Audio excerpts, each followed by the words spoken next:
Oz Comic Con, Sydney 2016. Sweet dreams! Saturday 10th of September, the Oz Comic Con begins in Sydney. It is the 4th year that local comic book fans have been making the journey to celebrate this culture, mostly American.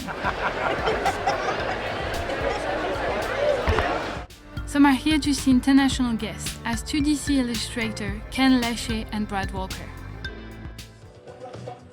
While others just want to laze around and take in the sights and sounds of the biggest comic book convention in the land. When they come dressed up as their favorite character, fans tend to focus on American heroes.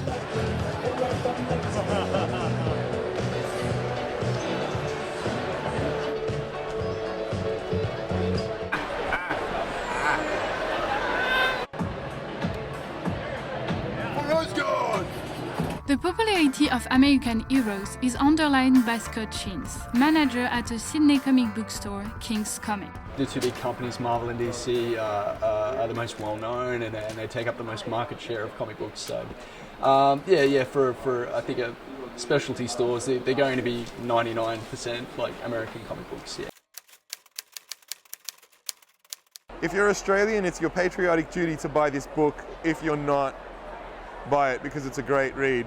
This sentence comes from The Soldier Legacy, an Australian comic book created by Dr. Paul Mason, a writer, illustrator and a doctor at Queensland College of Art. He spoke about the creation of his Australian story. I wanted to do something within the realms of those Kirby stories that inspired me as a kid. But at the same time, I loved action movies. None of it was Australian. There was nothing with an Australian voice, so that's where the kind of Soldier came from initially. So it was a little bit of research and then realising there was a lot of stories about the Anzac era that I don't remember learning as a child. The new illustrator of the Aquaman reboot, Brad Walker, says that he follows Paul Mason's work. Not only make Australian comics, but he gets to make comics about Australia and which is a unique experience for him to be able to do that other publishers in other parts of the world aren't equipped to do. Like others, Paul Mason works for an independent company, but some Australian artists, even if they still live here and even in Sydney, prefer to work for one of the big American companies, as Marvel or DC. I mean, she's not here at the show today, but Nicola Scott would be a prime example. She's one of the top 5 artists in the world in regards to the American comic book industry. And she's lives in Sydney, right here, so, yeah. Nicola's worked for DC a lot. She's done Wonder Woman, she's done Teen Titans. For the 52, she did Earth 2.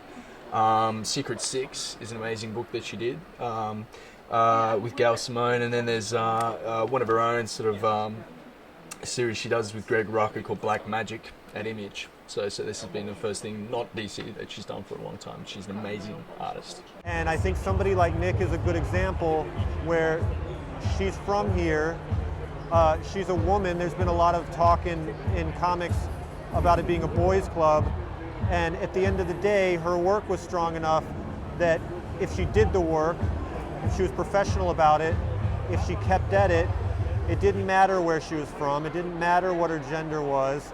Her work was seen, and she's getting the accolades and the respect that she deserves now. So, like for an Aussie to kind of break into the scene like that. I mean, she's doing art for books that are like being sold around the world, which is pretty awesome for Aussie creators.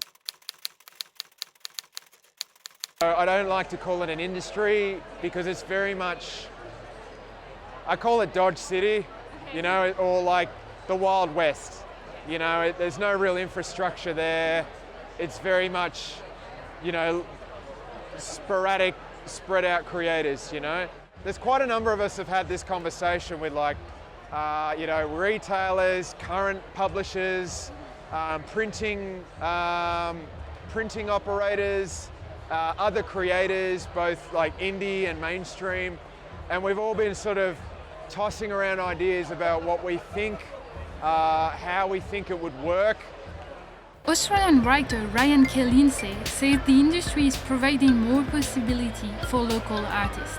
Having been involved in the Australian comic book scene, even just for a little while, it absolutely is growing. The amount of creators putting things out, getting opportunities, branching into multimedia. You look at The Deep, which was a cartoon series this year, it absolutely is on the rise, and I think there's only going to be more to come, to be honest.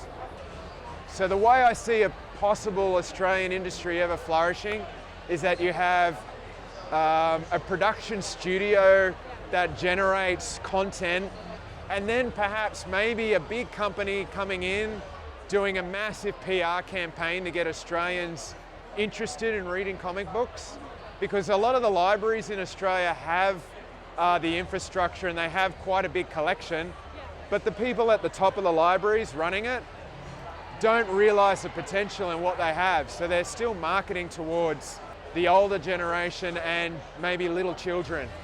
They're not even trying to reach the general comic book reading audience that you see floating around at the convention at the moment.